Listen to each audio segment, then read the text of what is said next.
theys and thems. They thems. We have the man, the myth, the legend himself in the building.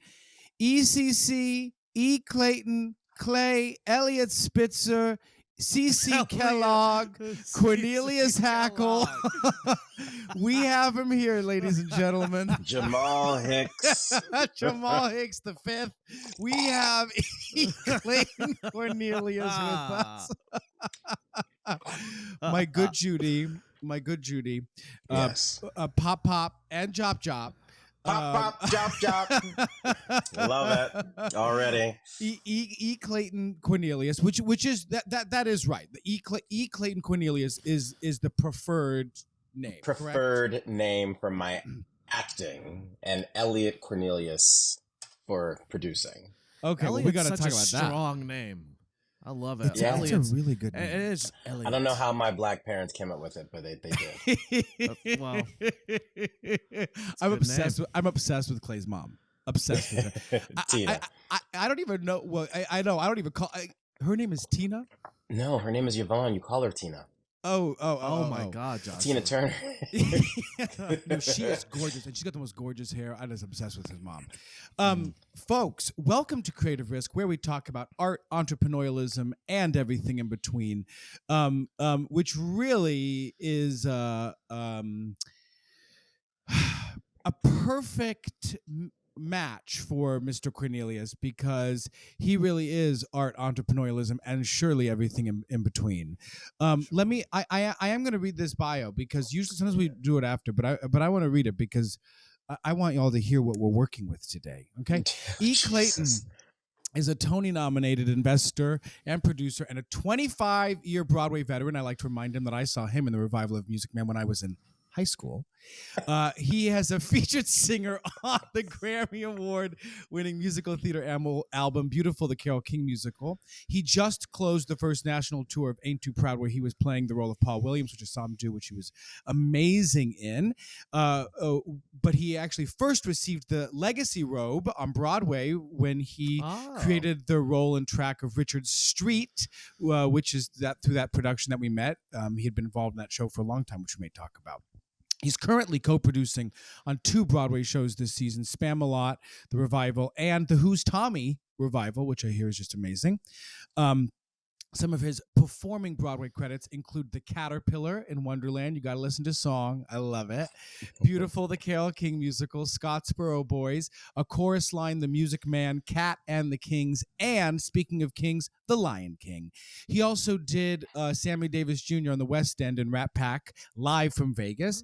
Did a bunch of tours, including Kinky Boots, Sister Act, Jersey Boys, Dirty Dancing, with Michael Luberis, Mike, who's running this theater. The Goodbye Girl. I love that show. I love The Goodbye Girl. The Goodbye Girl. We should bring it back. Okay, and The Wiz. TV film includes One Life to Live and Meet Dave with Eddie Murphy.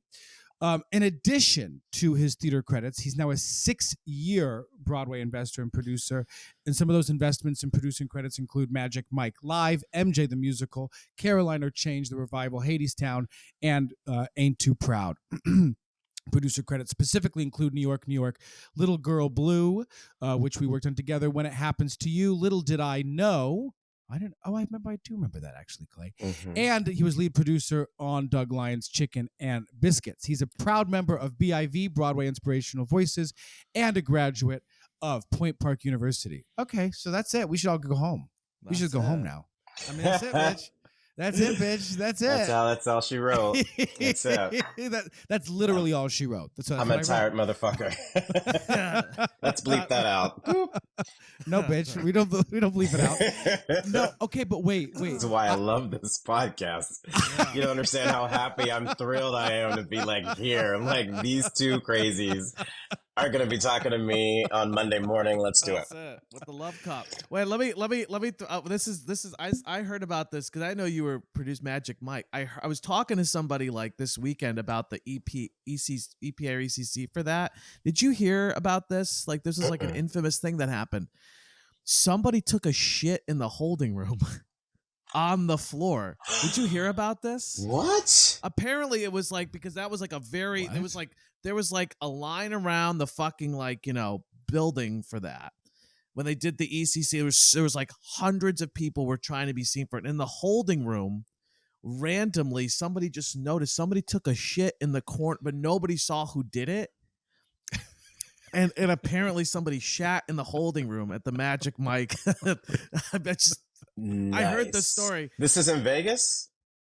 No, wait. Oh, no, this was the Broadway. This is the one in New York. In New York, they held like an EPA in New York for it or something. For Magic. Might have been they may have here. Yeah. It might have been the musical. Oh, okay. I don't know. Probably that. Who knows? Because what you did was like a live event. It was like it's called Magic Mike Live. It's performing in Vegas right now. There's a Vegas the Vegas sit down. There were a few others, and it started I think in Australia. So there was an Australia sit down as well. But it's basically like the movie Magic Mike Live. Oh shit! Okay, all right. So it's a strip show. Yeah, strip show. It's quite awesome. Famous and popular in Vegas right now. Ooh. It's like one of the leading shows down there. Okay. Is there like a fun like clown character like that shouldn't be in it that Mike and I can audition for? Yeah. That just comes out mid-show and does like a burlesque everybody comedy points and laughs. Is there a character that everybody can point and laugh at? Well, they do have like all the guys. Like it kind of starts with like they bring up a girl on stage and she's all excited and they sit her in a chair and then everything freezes and it's from her perspective and she's like, "Girls, wouldn't it be great if we had like the guy who was like the librarian and he comes out with his glasses." And then like she mentions another guy and he comes out with like, like a doctor suit. And then they all rip the stuff off and then they start popping and locking. Wouldn't it be nice to have a fat invalid? Yes. Girls, wouldn't you like a fat couch potato invalid? And then Mike steps up. No, I'm kidding. I'm just joking. All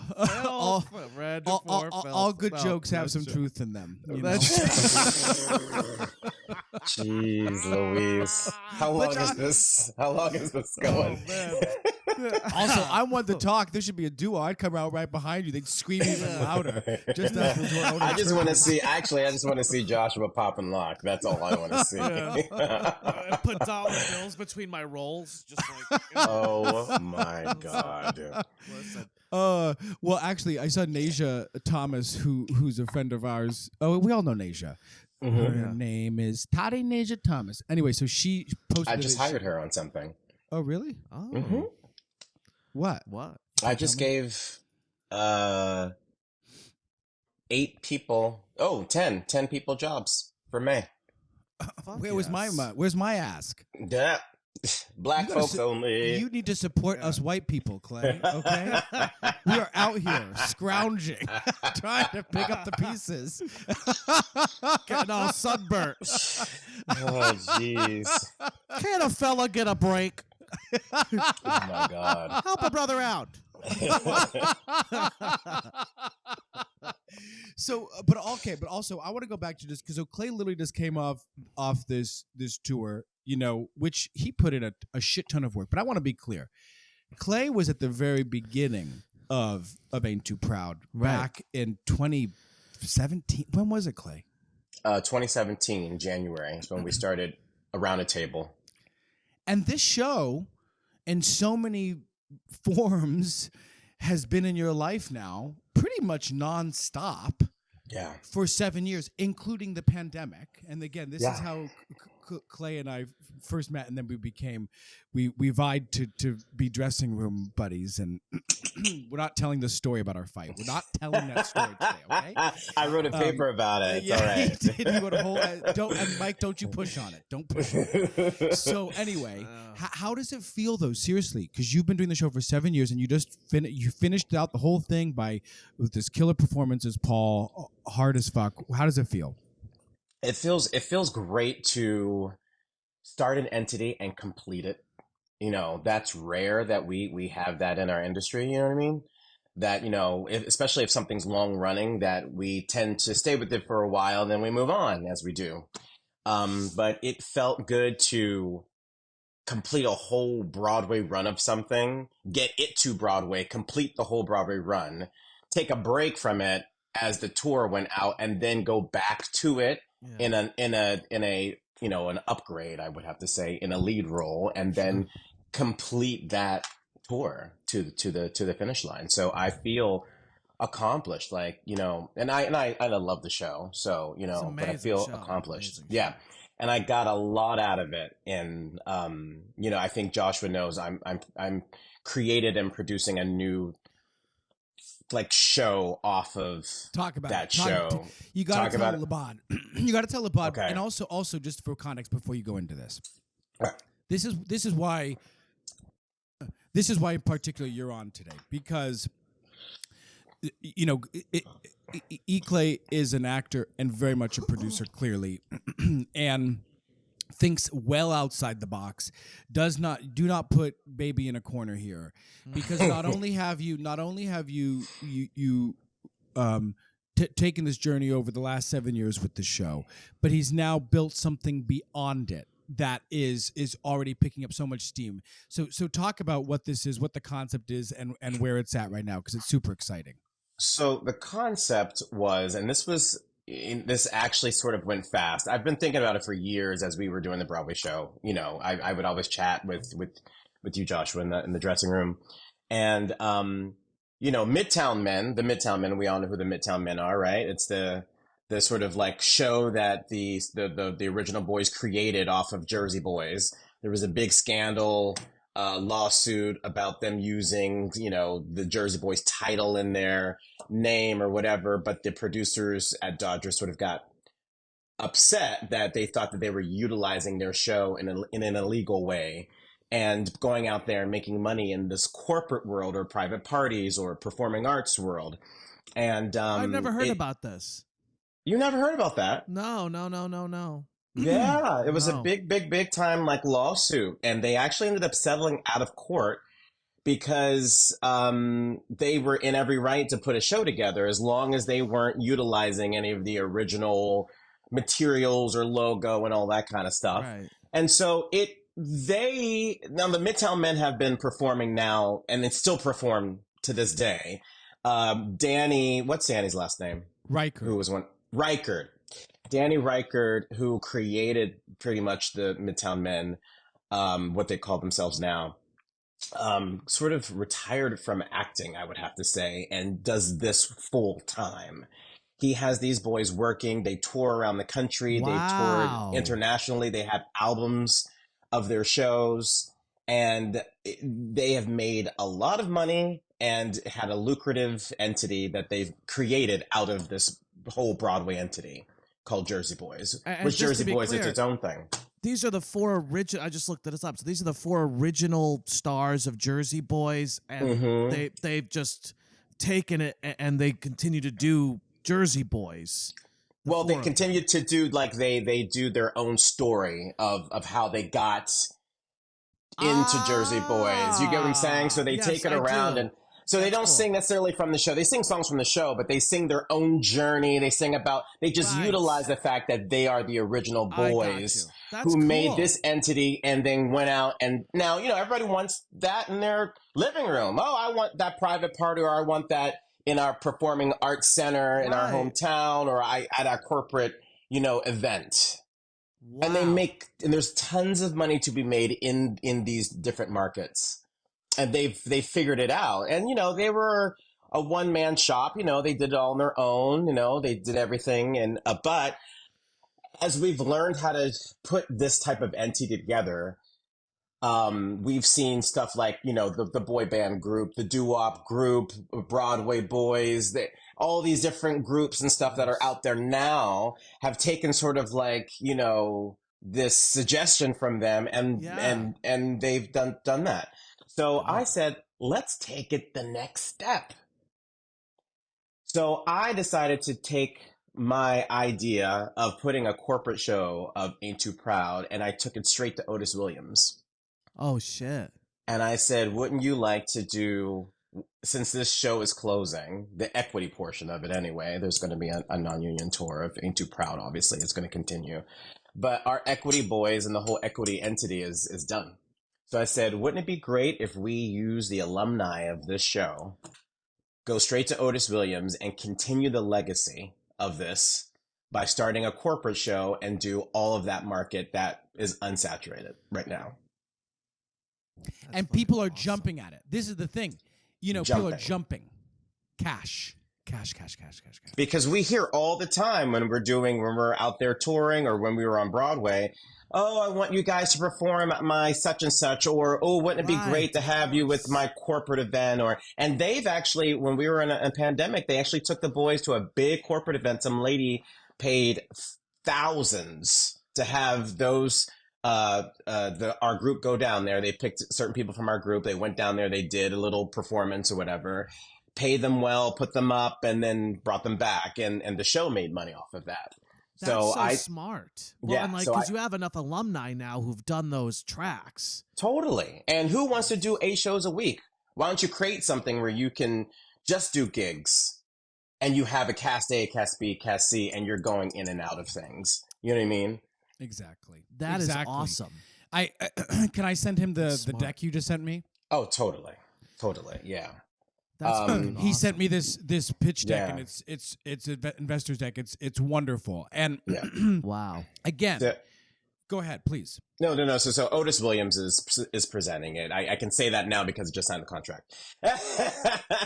But he's presenting the show, and we have a lot of the original, some of the original artistic creative staff on it, creative team on it, and some of the original producing team on it. And I created a hybrid of Broadway / corporate model, which I hope to be the start of, that I can actually, if producers want their Broadway show to be a corporate show, that we can help them and do the same thing with their show. That's amazing. It is. And it just brings up, this deck looks fucking awesome too. It's like, this is money hand over fist. I think, it's crazy. But we'll talk about workflow, because it's like, it's like something like that happens. Like it sounds like you've had this idea for a minute. But it started going fast. I pitched the idea probably in October of last year, and now we're you see what where we're at right now. We're doing a launch in May, a big launch premiere, which you guys are going to be both invited to. Oh, in that's May. awesome. Yeah. Thank you. Well, because, my question really is, I'm sorry, I know I'm kind of jumping the gun here, Joshua, but I just have to, because it's always, as a producer, right? You have sort of these long-term projects that you're working on, and then you have these things that just kind of pop, an idea that's hot when it's hot. And it's like you have to move on it, right? Whether because it's like, somebody says yes, or you have an idea and it's hot for that moment or right for that moment. What I basically was asking is, you have these projects that are hot in the moment, right? That either because somebody has said yes to them, or because you see an immediate demand for them, an immediate need for them, an opportunity. And then you have projects that you're developing over a long period of time. My question is how do you balance all of these different projects at any given moment? Like, this probably supersedes anything else that you're working on at the moment, potentially for like a week, a couple of days, right? It's like you're probably dedicating most of your time and energy putting together this deck, meetings, whatever. So my general question is quite literally, in your workflow, how do you manage these projects and in your head? Does that make sense? We all know once you're dedicated to something, you just do it, Right. As you were talking, I was getting a text from my GM on the project. And I simply answered the question and put it right back so I can continue this meeting. It has to be like that. You have to know how to multitask, one, and you have to train yourself to do that. But also, I think that if it's important to you and the passion is there, you will get it done. It's important to me that, because this is something that will establish me as a producer in the industry, and I want this to go over well, I need to be ahead of the game, and I need to make sure that everything, all T's are crossed and all I's are dotted, you know what I mean, in every form and fashion. I care about this project and I want it to succeed. But the fact that everything has sort of just been like those projects, like you're saying, I call it divine order. I mean, maybe it's because I'm spiritual, but everything has been laid out for me. Like every person who I've saw on tour, and I've used my acting career as I was out on tour. There's no way that I could have done this without going on tour and meeting half the people that I met, because half of those people are now on my project. Right. Do you know what Clay has always understood? And Clay and I, we talk about this all the time. Mm-hmm. Clay has understood that when he walks in the room as an actor, whatever the room may be, yes, he might be there to do his job as an actor, Right. but let's not think that he's not also building relationships left and right with everybody around whatever that team very well might be, whether it's producers or investors or creatives. Because, Clay, I would argue that you just have a bigger sense of scope for what is possible in your life and in your career.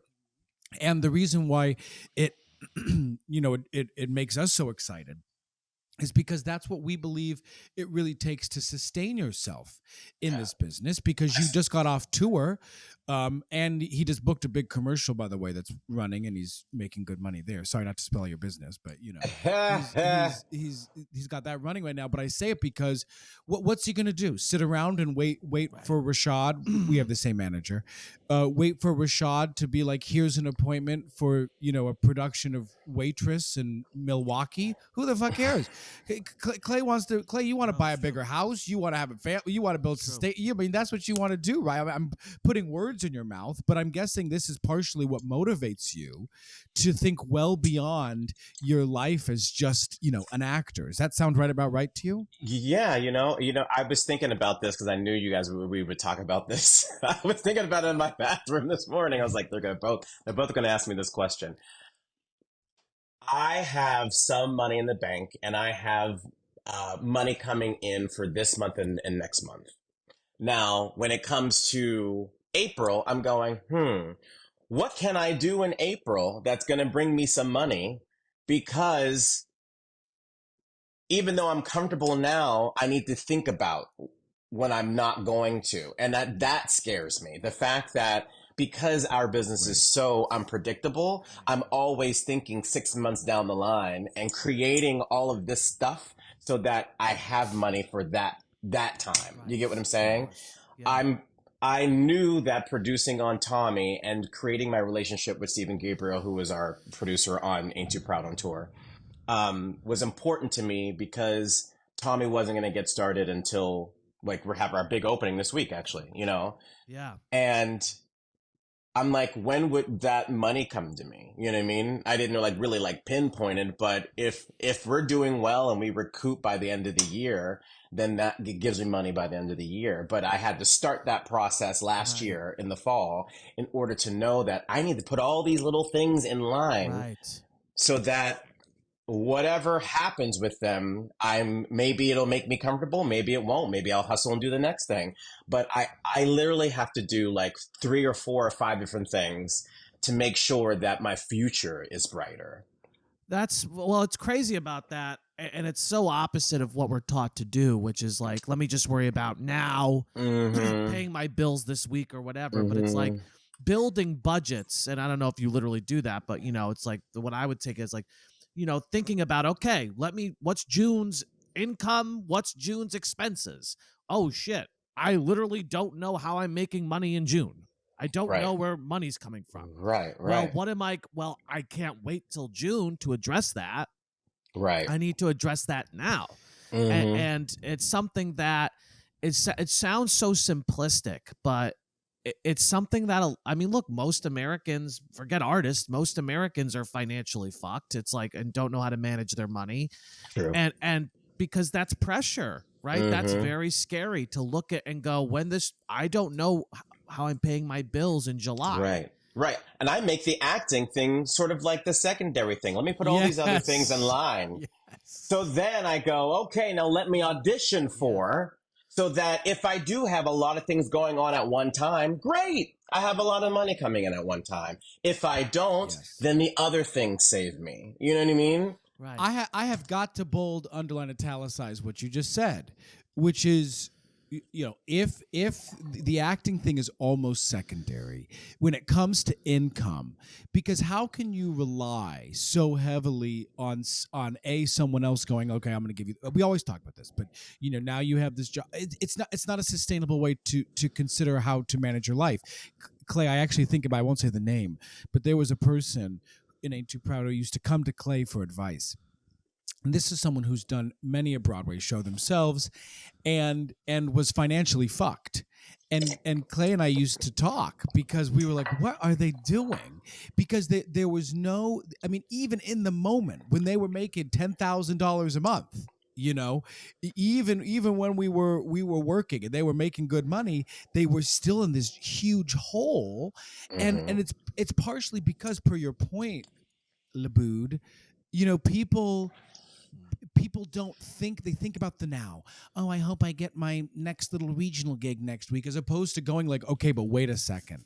If I'm really looking down the line here, how am I contributing to some sort of retirement on the regular? How am I growing my overall wealth? How am I managing my money in a way that's going to allow me to stay in this game? Because look, Clay, you have been in commercial theater for a long time. One of the things that's amazing to me is that you are, I think I would argue, a bit of an outlier, because it seems like for over 2 decades now, going all the way back to when you were born in 1952. No, you've been in this business for a long time now. Here we go. You have worked nonstop also as an actor. You really have. But that's what's crazy. You have been back-to-back Broadway show, national tour. I mean, that's a gift unto itself. What is that? Why do you think you have, what is that special sauce of yours, even as a performer? Because I can speak on what I think it is, and I think you know what it is too a bit. But talk about what you think that is. Gods. One of the things. What'd you say, Mike? You got a voice for the gods. I remember when I saw You Too Proud and you came out and did that solo thing. And I was like, come on, move now, Mike. Like, all right. That's it. Hey, fellas. I like that. Oh, my gosh. Well, I appreciate you saying that, Mike. I don't necessarily think that about myself, which is crazy. But yeah, I don't know, guys. I really don't know. I think because, you know what? I was talking to somebody else the other day, and I was telling them, you have to show up. Mm-hmm. You have to show up sometimes, I guess. I don't know. I think that because I never sort of backed down and I always showed up to whatever it was, I always was a good person to work with as well, that maybe that's a reason why I've been able to work, I don't know, in different forms and fashion on the Broadway. I don't know. What did you think it was, Joshua? Well, you are a true blue triple threat. True blue. Okay. You do sing so well. You are a great dynamic actor who can do all, you'll do all kinds of things. I mean, his track in Ain't Too Proud in particular was, 9 different characters or whatever the hell it was, and you dance. You can dance. I mean, you really are an invaluable asset when it comes to just about any show. And so that, I would argue that that's one of the main reasons that you've been able to work at such a high level, and you have high expectations, meaning Clay, I would argue we're a little more old school when it comes to work ethic, when it comes to what's expected of you. You put in the work, and per your point, you show up. But I do just have to acknowledge that while there are lots of people who get to Broadway, to sustain a career as a trusted artist that people can come back to time and time again. Well, that's the thing. I think sometimes I'm picked merely because I'm that person who would is a good cast member. I would bring the positive energy into the room, and also, no matter, like, I know I'm not the best singer in the world. You know what I mean? Like, there's people who can sing me underground if it comes to like R&B or pop or whatever. I'm legit contemporary. I do my best, but what I'm saying is that I think sometimes we all know those people who are maybe not so talented on Broadway. Not to say that I'm that person, but those people are a delight to work with, or they're always there. They save the show. And whatever the case may be, that person is always going to get the next job because they go, that person will never call out as much as such and such, or that person will always save the show for us. That person will always be there.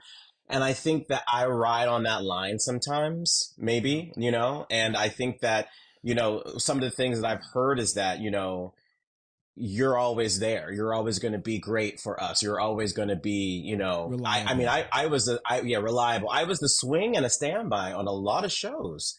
I don't think people really Kinky Boots. I was the my first Broadway show. I was a standby, and saved the show from canceling because one guy, I didn't even know the show, and I learned the second act in like an hour or two. You know what I mean? And I was a swing on Scottsboro Boys. I swung everybody, even the woman. So I mean, I have my history of being a swing, a standby, and being that person who's always been the understudy or whatever. And it just wasn't a matter of time where I broke out and did my own thing. And I think it wasn't until Wonderland when I sort of took over and had my first lead role. And it's amazing because to me, and I feel like for most of us, like that's the standard. Like that's how it should be. But it's shocking the more and more, I work professionally, and I don't know if you guys agree with this, but it's like, oh, that's not everybody's like that. Not everybody is reliable or going to really like go overdrive and go above and beyond when it comes to putting in the work, which is shocking to me. I want to say something about that because I've been thinking a lot about this. Clay, I can't remember if I think I did tell you about this, but I'm in this process now where there's an actor who has known they were doing a part for over a year, and of a 60-year-old play that they've had access to, and they still don't know their lines, and we're 6 weeks into rehearsal. Oof. And the truth is, the hard truth is, I will never work with this person again. And that's the thing. And it relates to what we're talking about because your ability to show up. I love that you're just show up and also be prepared and put in that work. And Clay, we were talking about this the other day because we don't have to say names, but Clay is working on a specific project now where there's an actor that we both know that is having their own that struggles with this, that doesn't show up. And not only will someone like Clay remember, but just like Clay was telling me, it gets around and creative people remember. And next thing you know, if that starts to be the name that you develop for yourself as the person who doesn't show up, who isn't prepared, you could best believe that the likelihood of you working a ton is not going to happen. It's not going to happen because there's too much at stake in all elements of this industry for people at the top to deal with that kind of bullshit. You got to do your baseline, which is show up. And as we always say, excellence is the baseline. And Clay, I think that's probably a standard for you. Excellence is a baseline. I've seen you plenty of times when we did that Ed Sullivan workshop together. Those are some heavy hitters in that room, and it was expected that everybody showed up. And I remember you were even hard on yourself, and you were doing great work. But I remember you were hard on yourself, and you were still. What was that song? I love that song. Do it. It's a wonderful day like today. I think it's because when we were coming up, we were very starstruck about who we were listening to CDs. We were like, oh, this person, that person. And when you're in the room with some of these people for the first time, be it a workshop or whatever, I mean, we're well into our careers and we were standing there, but I've never worked with Brad Oscar before. And this man's now sitting next to me. Yeah. And I thought to myself, I have to bring it.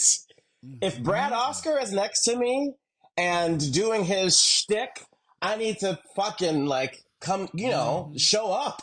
And I want to be put on the same, plane as him, you know what I mean? As saying oh, Brad was good, Clay was good, whatever the case may be. Right. And I don't want people looking at me like, oh, we shouldn't have asked them to do this, So I was always worried, there were some great names next to us. It was insane. You know, I had this stupid song that I'm telling you this, Clay, for a reason. There was this stupid song that I sang in that workshop. It's not a stupid song, but whoop-dee-doo, whoop-dee-dee. oh, the whoop-dee-doo, yeah. And my troubles are true. But didn't it go into like the Star Spangled Banner or some shit? And you were like, oh, the Star Spangled. I was like, oh my God. I did play like that military guy. No, Yes. but Brad emailed me the other day because that song, out of the blue, he was like, I thought of you, Joshua, because Whoop-Dee-Doo is in another show he's doing. That show, that song. Yeah. So I was like, exactly. I want to go back to the beginning real quick, though. I want to go back to the very, very beginning because you made your Broadway debut at 21. Yes. Crazy, right? 21 years old. That's crazy. Yeah. So before you even graduated, or as you were graduating? I didn't graduate. I had to go back and get my degree. Oh, right. From Alligator, from Crocodile University, bitch. Oh, right. No, bitch. Right? No, that's my second degree. Okay. No, I started. So just to let everybody know what's going on here, I started taking. I got my. I'm still in the process. I'm finishing up actually getting my business degree from a EGCC. It's a community college, but for free. So I was doing that, and yes, and that's how I was. Okay, yes. but see, LeBron, let me tell you something. This is why Clay wins the game. Because I remember when he started doing this, and I nearly did it too because it was free. You could get a free degree. No, I still got email. I signed up for it, and I got emails saying, but we didn't do it. Do it? No, we didn't do it. Clay's out there doing it. He did the whole thing. He wrote a whole paper about me for. We're not talking about it. He wrote a whole paper about me for the damn class. Meanwhile, we just look at the emails. This is why Clay shows up. Clay shows up. It's why he's done 38 Broadway shows or whatever the hell it is. That's it. No, but I just want to know why are you doing this? No bullshit. Like when you go back to the very beginning, to the very, very beginning. Yes, Maria. Start of the very Yes. Why? What do you remember the moment when you were like, oh, I think I'm gonna do. I think this is gonna be my life. I think I could do this professionally. Oh God, yeah. I mean, the whole reason why I came to New York, you know what I mean? I think that if you come to New York for theater, you should throw yourself 100% within your theater. We all do things that we need to do in order to get us to the next step. If we don't have money, if we don't have a job, go and hustle at a restaurant or go do that other job. But let's keep in fact why you're here to do it, and let's not get lost. Yeah. Right. You know what I mean? And do the thing that you came here to do. So I just think that I just always had that love of being on Broadway. But when I finally got there and I did a few shows, I started realizing, oh, this is a whole business. Like, this is $1 million thing here. There are people walking in and out of this rehearsal room that have suits on with checks in their hands. And who are these people? And it took me a while, but you start to realize that who are all these people around me that make this happen? You know what I mean? The general management office and who employed them and all of these things. And so I started becoming intrigued in like everybody else's positions and what everybody else did. And I became fascinated on how everyone around me was putting in my opinion, not the sweat equity. I was putting in the sweat equity, killing myself, getting injured, and really not having anything to show at the end of it. But these people were making money sitting in their living rooms, right. And how do I get that? How do I do that? And not have to work so hard as I get older in this industry? How do I get to that height? Is it just keep doing shows, or should I be doing something else to be doing that to get that status? Right. And I quickly realized, oh, like this is a whole different thing here, like I need to learn what the general management office did and learn all these other things. And then putting shows up, like when you're on tour, you do the BCFA shows and stuff and things. I used to put those up from the ground up. And when I was on Hairspray First National, we did a few where I would come up with the art design for a poster. I would put a whole cast together. I would get a venue. We would raise $15,000 and $20,000 for the evening. And I thought, wow, I'm onto something here. You know what I mean? How did I put all of these things together and making wheeling and dealing with local businesses to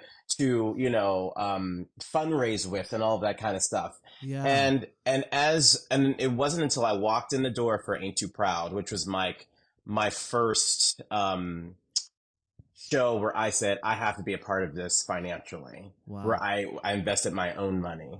Right. We got in as an investor, and every producer should be an investor on something. I think that's like my one critique, or that, if you want to be a producer, invest in something so you understand the process that an investor goes through. Yeah.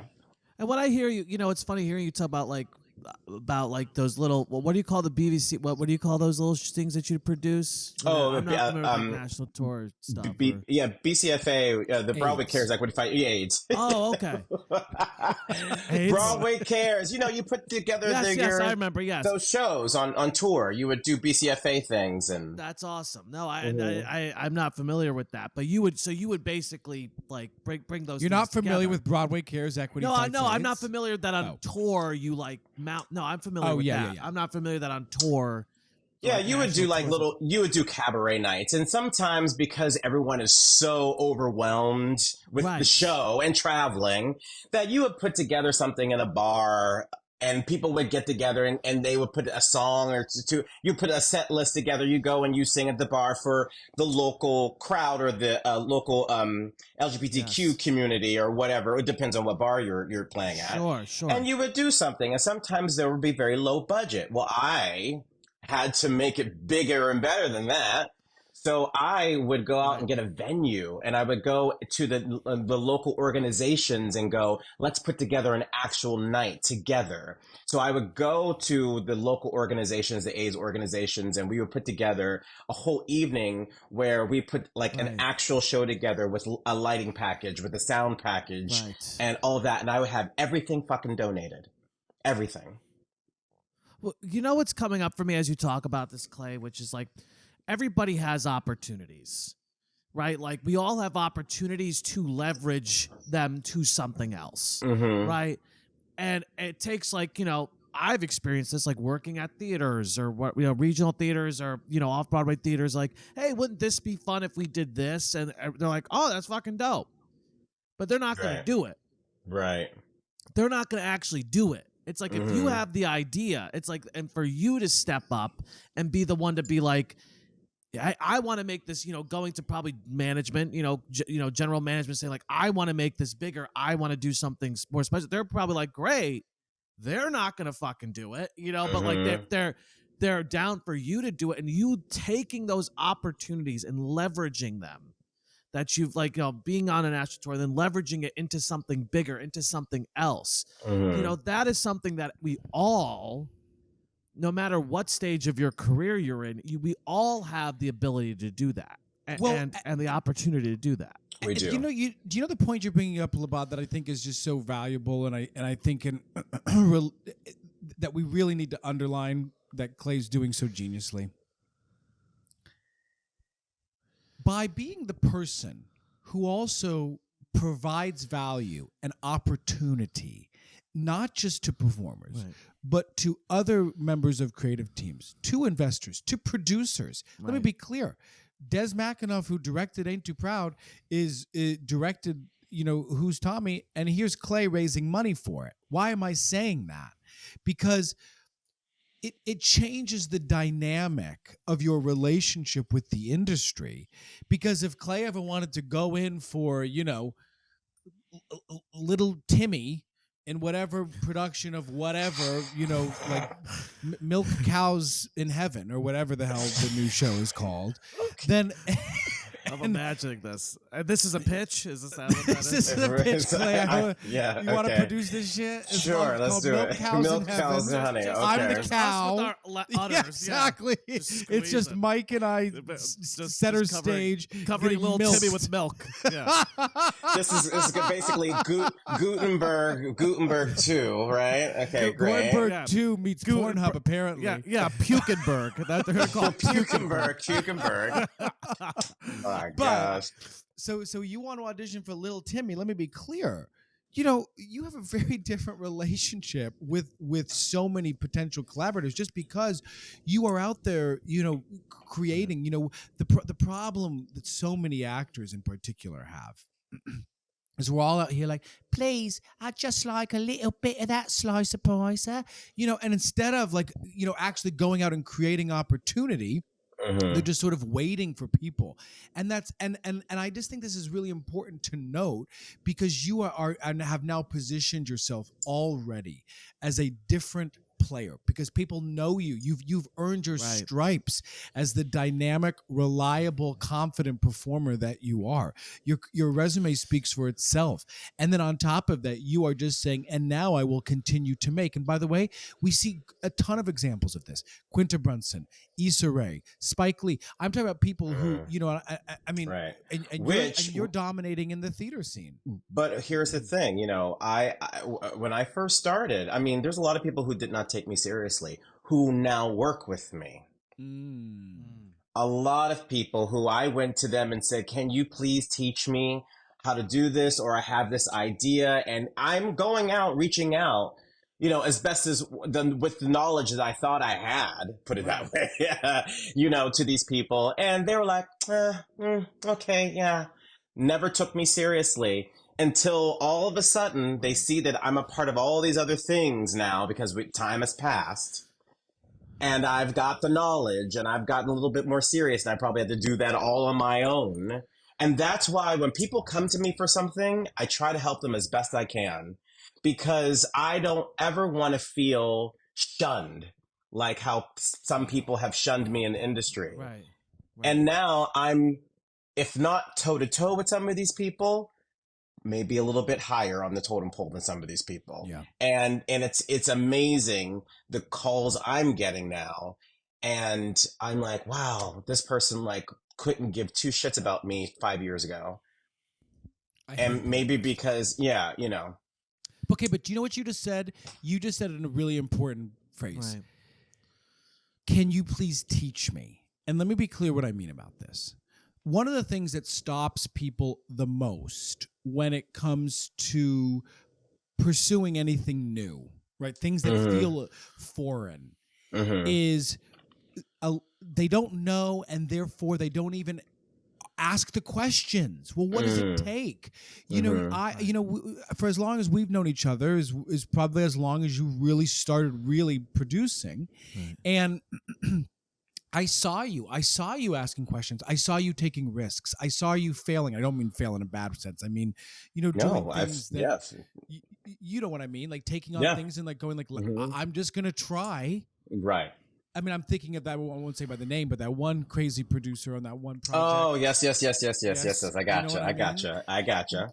But you have to. But you put yourself in the line of fire, and that is something that I think people are not always willing to do to their detriment. Because the only way you learn is by doing that. Yes. Right. I would have to say everything that I've learned was by doing. You know what I mean? Period. You know. I mean, Period. people, some people taught me as I was on those projects or as we went along and I found, oh, that's the term or, oh, that's what that is. And, oh, okay. I've always heard that. I didn't know that. And to this day, like I'm still learning. And when something comes up that I don't know, I go, okay, what's that mean? What is that? You know? Yeah. I don't pretend, well, you got to fake it till you make it, obviously, but I try not to pretend like I don't know something. You know, and if I don't know something and I'm in a position where I should, I will be quiet, listen, and I will do my research and come back with, okay, I figured it out, you know. Right. Well, let me ask you a question because I know that we've had conversations in the past, three of us, about risk. And, you know, you have I know I would argue that risk is a huge value of yours. I think that, it's not just something that you have to do by default for you. I think you actually value the idea of risk and what it represents and doing and taking risk. So what does taking risk mean to you? And how do you measure when something is a good risk to take, when there's a chance of a return on investment, whether it's time, energy, money, and how do you determine what to take risks on, and what does risk mean to you? I guess are my two questions. It's funny. Risk is something that I toil with all the time. Me and Joshua have talked about this too. I actually heard a really great sort of quote from Steve Harvey. He always has his little quotes from his show. Steve Harvey. Steve Harvey is so great. But he said taking risk is like jumping off of a cliff. You know what I mean? Yeah. He's like, if you want to do something and you want to be great at it, you have to jump off that cliff. And you can't just nurse it and have the ideas but never put anything into fruition. You have to sort of just go and do and see how you're going to fail or fall. Right. And then you learn from that. And then you pick yourself up and you move on. Right. Most entrepreneurs are gamblers. Right. Which I love a casino, and Joshua knows. He does. I love a fucking casino. So, Atlantic City, where do you go? Atlantic City. Oh my God! I take weekend trips to Atlantic City. I'm a diamond member with Caesar. It's like I get the free rooms, all of it. Yes. But I like taking risks. I would never do anything stupid, but half the things that I'm doing right now is because I just tried. I just threw myself into a project and I said, I don't know how this is going to go, but we'll see, Right, and I tried. Right. Just like when I took ice skating lessons, I tried. I'm not an ice skater right now. I can probably skate across the damn pond. I've learned to do that. But you have to take that risk. You have to go to see if you even like it. Right. To see if you even like it, and this is why this is so important. You said also to learn from it, and just to be clear, this is why a lot of what our work, Mike, explores is a bit of an experiment, because the question is if that's innate. The ability to understand that the power of failure is what moves you forward. But because for most artists, they when we talk about simply self-producing, and we're talking basic shit, by the way. We're not talking about, lead producing Broadway shows like you are. We're talking about can I get my friends together to read a fucking play? And people are so afraid. Right.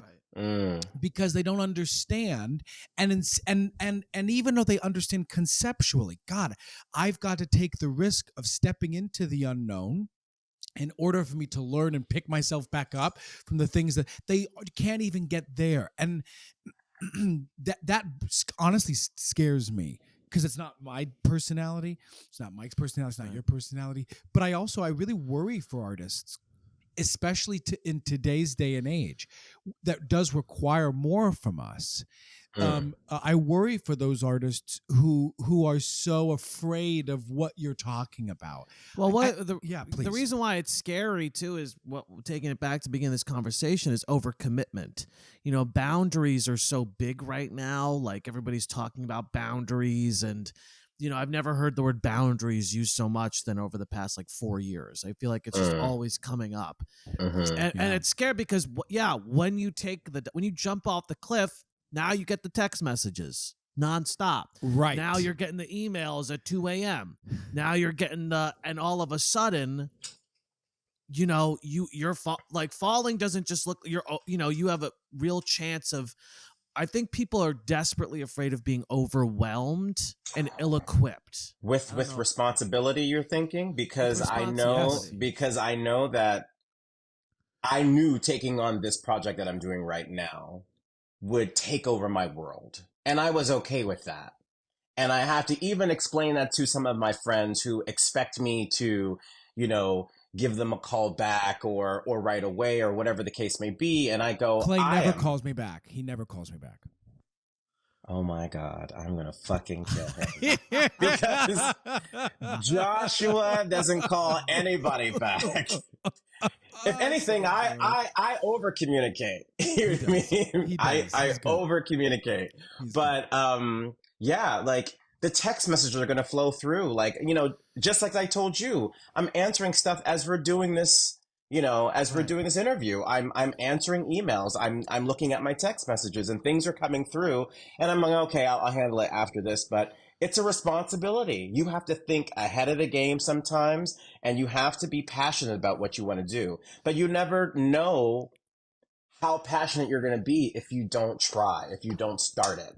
So let me ask you a question. I know we're kind of all over the place, but this is kind of circling back because I do, because what's intense is when you commit to too many things at the same time, right? Too many things, because that is something that I feel that is genuinely scary when you're in that experience of like, yeah, now you have 5 things that need that much attention. Yeah. And so the question I have is, from a level of priorities, or what things is it, Frank, and no shade, is it money? Is it like, well, what's going to pay my bills? Is it like that takes precedent? Is it creative passion? Does it flux? Like, how do you know what to give that energy to? And I think we're all different. You know what I mean? We all have our different needs and wants of what it is. You just if you move. I know for a fact from him, if you're working till 3 a.m., you're working till 3 a.m. Like, it's not, and this is where, you know, we've had conversations about this because, you know, he and I talk about this. It's and, not, you know, like, only take to your point about boundaries. It's not really who cares. I don't mean to be rude. It's just like, what do you mean? Like, when the other thing that's making me think of, though, to be honest with you, is it's macro prioritization. Here's what I mean by that.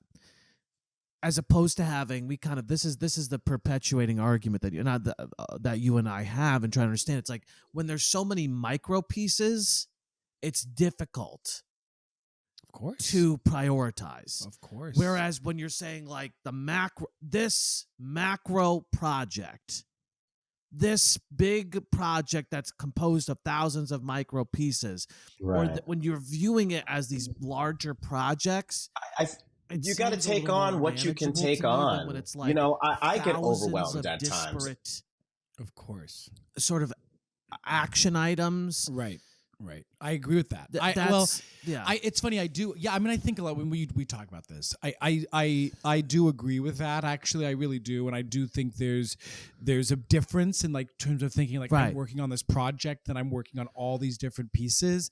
Right. But at the same time, the thing that I always come back to is like, well, is that different? Is that just something we're telling ourselves? Is there workarounds? Sure. Because like take the social stuff we were talking about earlier. You know, that kind of maintenance is equally as part of what we're talking about. No, yeah, sure. And he, you know, what Clay does a great job with too is maintaining his social presence. No, it's true. In terms of like sharing like what he's doing. And actually I kid a lot with, maybe we should just keep all this until he comes back. No, yeah, I will. I was gonna say that, yeah. I always kid with you. We always used to tease Clay because he's constantly taking pictures and video and posting later. So he's constantly, you know, he'll post something and I'm like, oh, like from like 5 days ago, but he'll be posting it. But that's the thing, right? Is like, but what's the reason why I value that is because look, it's better than fucking nothing. And it shows you that you're perfect, human, right? Too. It's not like, but the perfection of sometimes our standards can get in the way. It's like, how do you balance the high standards and reality and just being in action? Because it's like, yeah, sometimes it's not going to be the most planned out thing. Planning is very big with us, but you can only plan out so much. Like you can only plan. It's also though why for me planning more than anything else is just about direction. It's kind of like when you and I were looking at the our own plan earlier for this. It's like I Right. don't. And how many times has that thing changed? That's okay. That's not the Yeah. problem. Part of what it is just needing direction in the moment in a lot of ways. And Right. if I may, I know for a fact there are many, many, many projects Clay has talked about that he and I've talked about doing together that haven't come to fruition. Of course. For many reasons. It's not even Of not course. even a negative thing. There's just many factors. I think the Right. important thing is to be in a state of flow and moving forward. That's you're so spot. You know what? You're spot on. It's like, and this is sort of what circles back for me a lot is like, yeah, the most important thing is moving. Absolutely. That's the most important thing. Anyway, Absolutely. we had a whole. We kept talking convers- about you. Yeah. We're gonna keep it. We kept talking about you. Can you hear us, Clay? Hello. Hello. Hello. Hello. Hello. Hello. Hello. Hello. Hello. Hello. Hello. Hello. Hello. Hi. Hello. Howdy. Hola. Hola. Hola. Hola. Konnichiwa. Konnichiwa. Konnichiwa. Do you know what people? I want my mic check to be a land acknowledgement. I.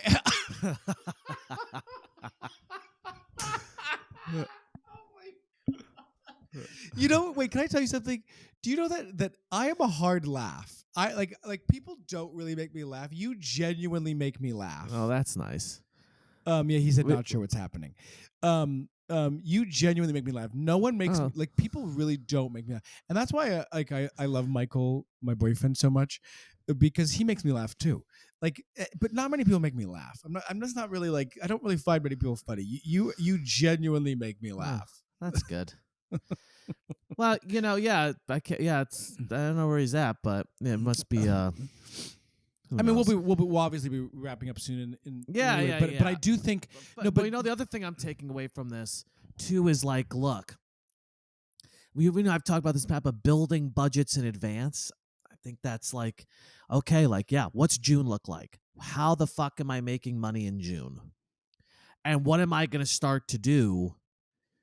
And look, that's the thing, right? Is that there's no what I value about this conversation right now.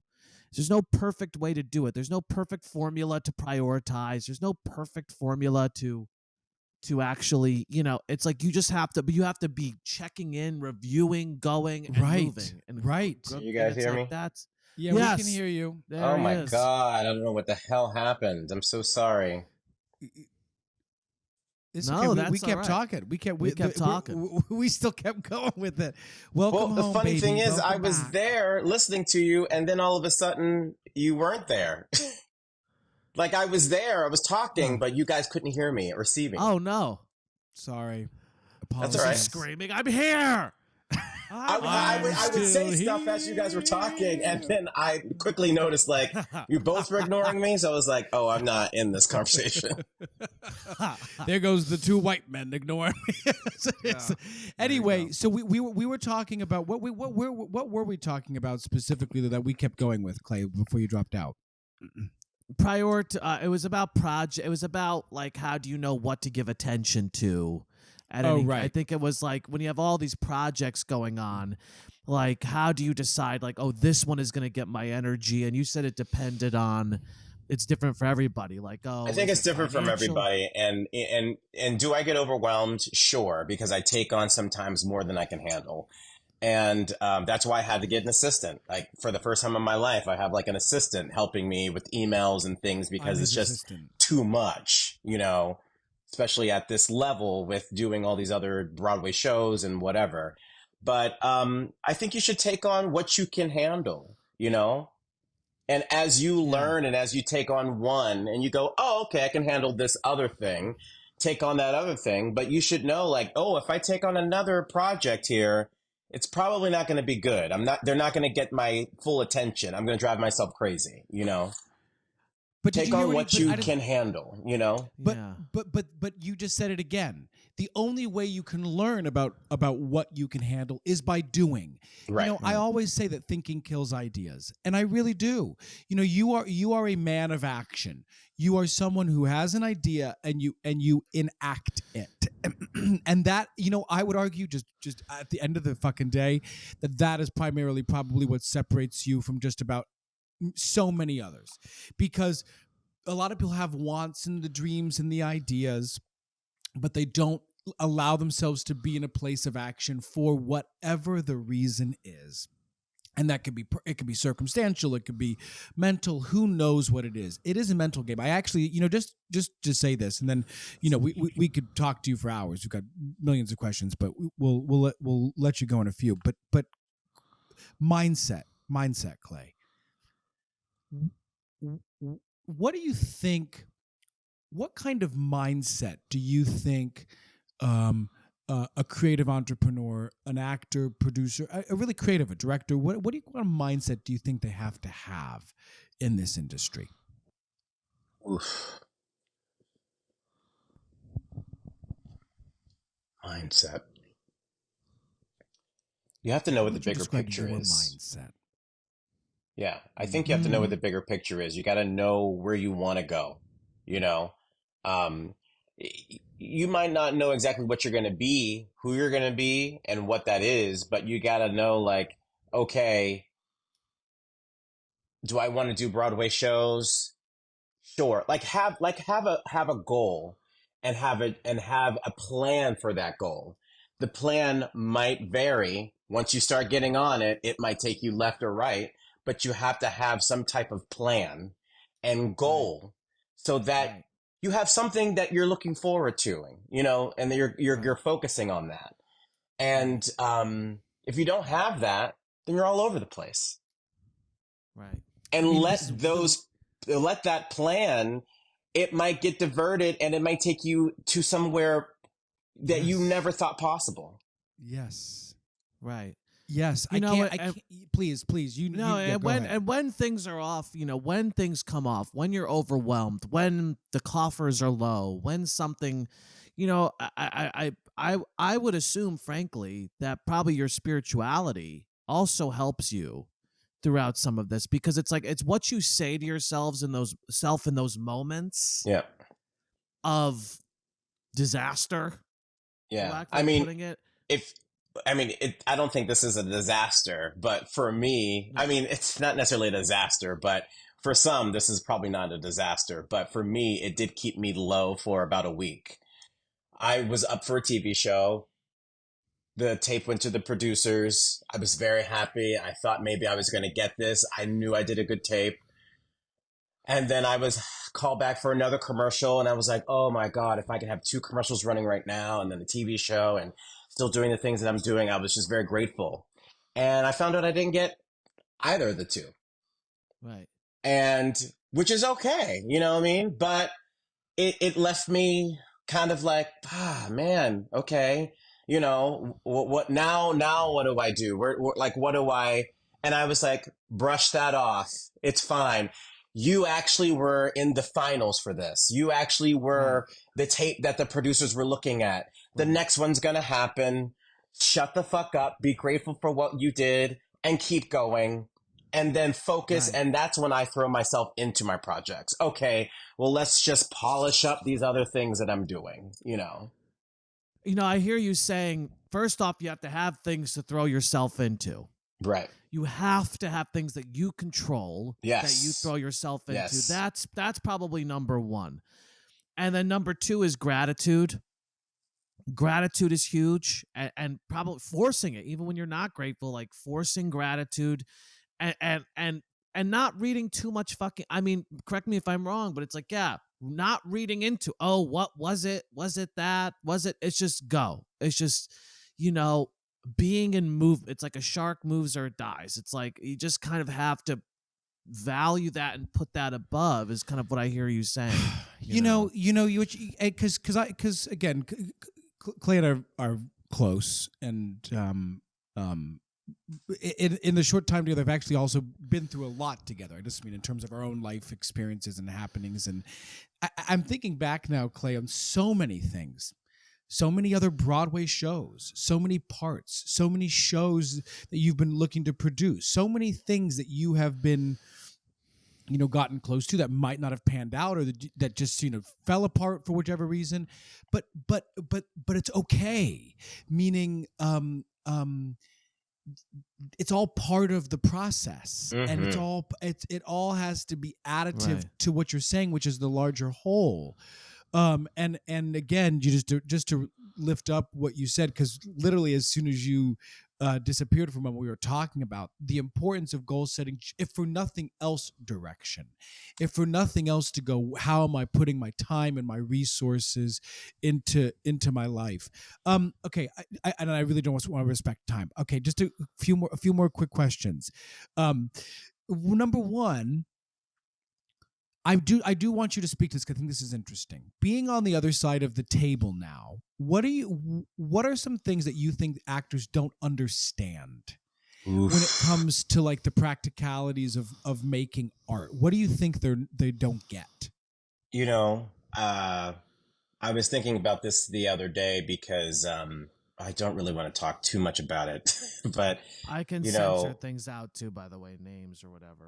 There certain things about budgeting and money that I think actors think, like, well, why can't the producers just pay for this? Or why can't the producers just do that or do this? And they can afford it. No, actually they can't. You know what I mean? Depending on how everything is allocated in that budget, they can't really put too much money here or there. Are certain things, can they do certain things? Sure. You know what I mean? I think sometimes when there's a bigger picture, and I think producers need to be a little bit more transparent. You know what I mean? Like, being on the other side of the table, I think producers sometimes do not speak to their cast members like they will understand. And I think sometimes they should, because no one's dumb here. You know what I mean? And that's the one gripe that I have as an actor to the producing team. But as a producer to an actor, I think sometimes actors need to understand that, certain things can't be done. And if we're fighting a fight somewhere else, you know what I mean, to keep the show up or running, that it can't always just be the actor's gripe. You know what I mean?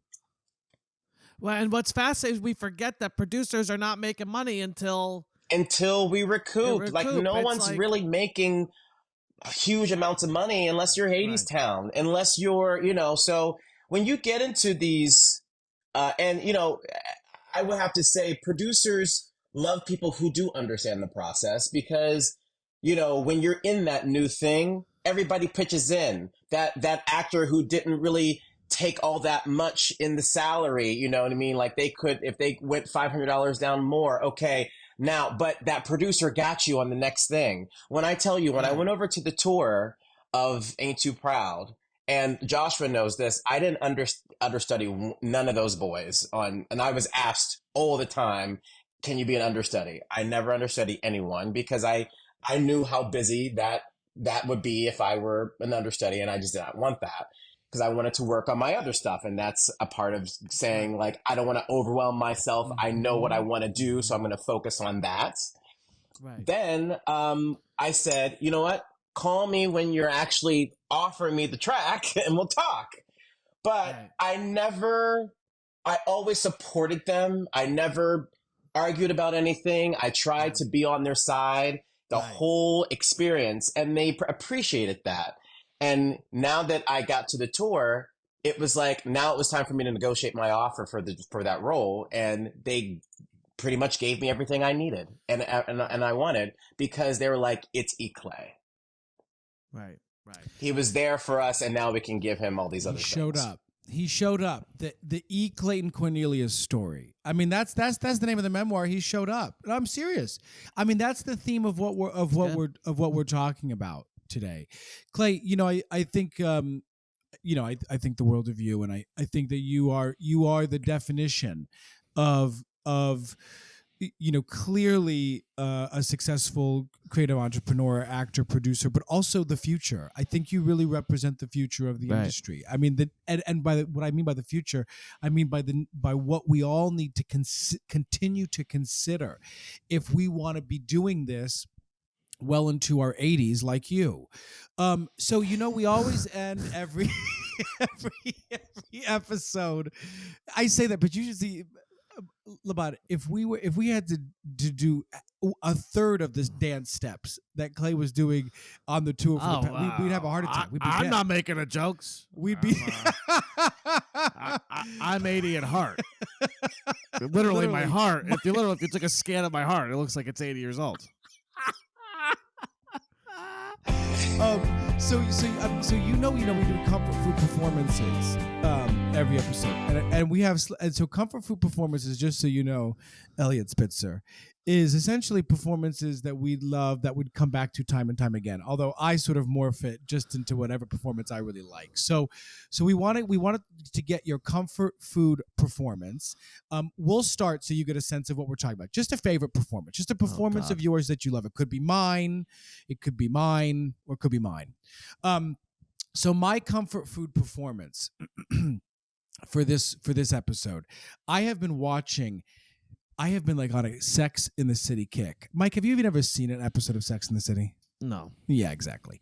So Sex in the City. I'm not an ally. Not an ally. I like how it's such a gay show. It's really not. I mean, well, no, it is a very gay show. What? He signed off for his comfort food performances. Well, I'm still going to give my comfort food performance. Great. My comfort food performance is Kim Cattrall in Sex in the City.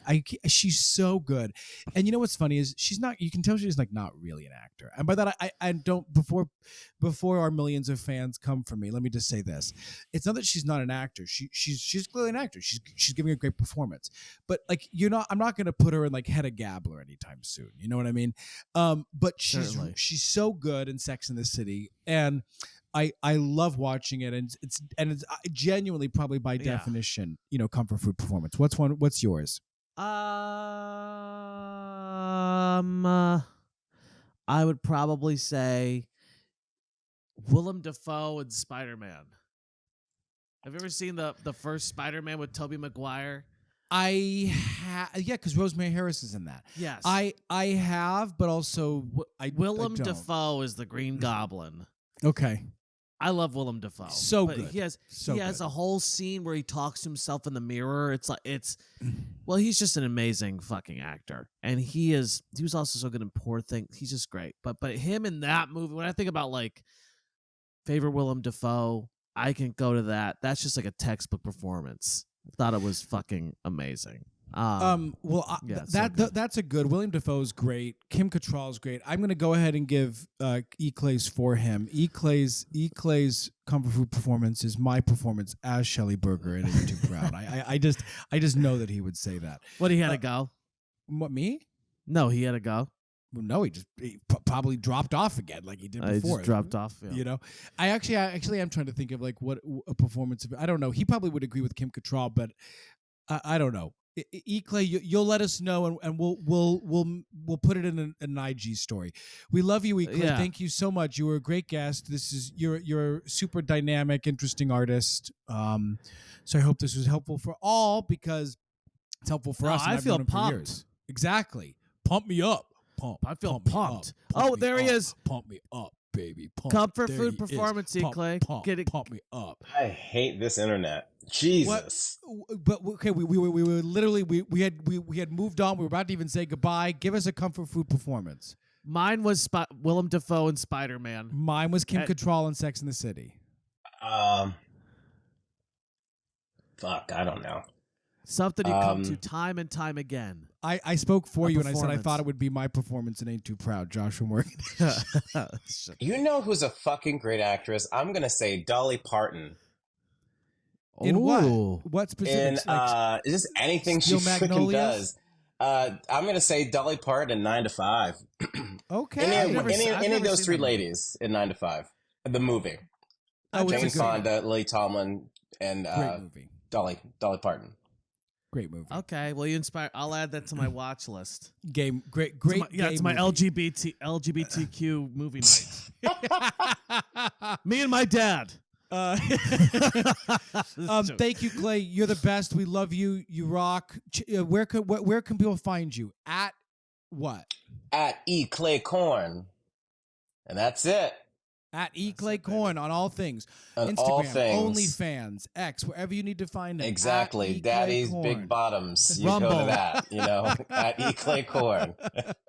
Daddy's Big Bottoms.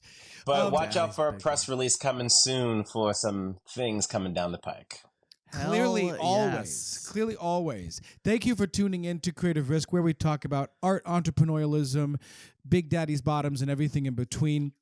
If you enjoyed this podcast, please like and subscribe. And, of course, check out our Patreon, where you can get additional episodes, discounts to merch, and working with Mike and I. Patreon.com/Creative Risk Podcast. Goodbye, friends. Bye.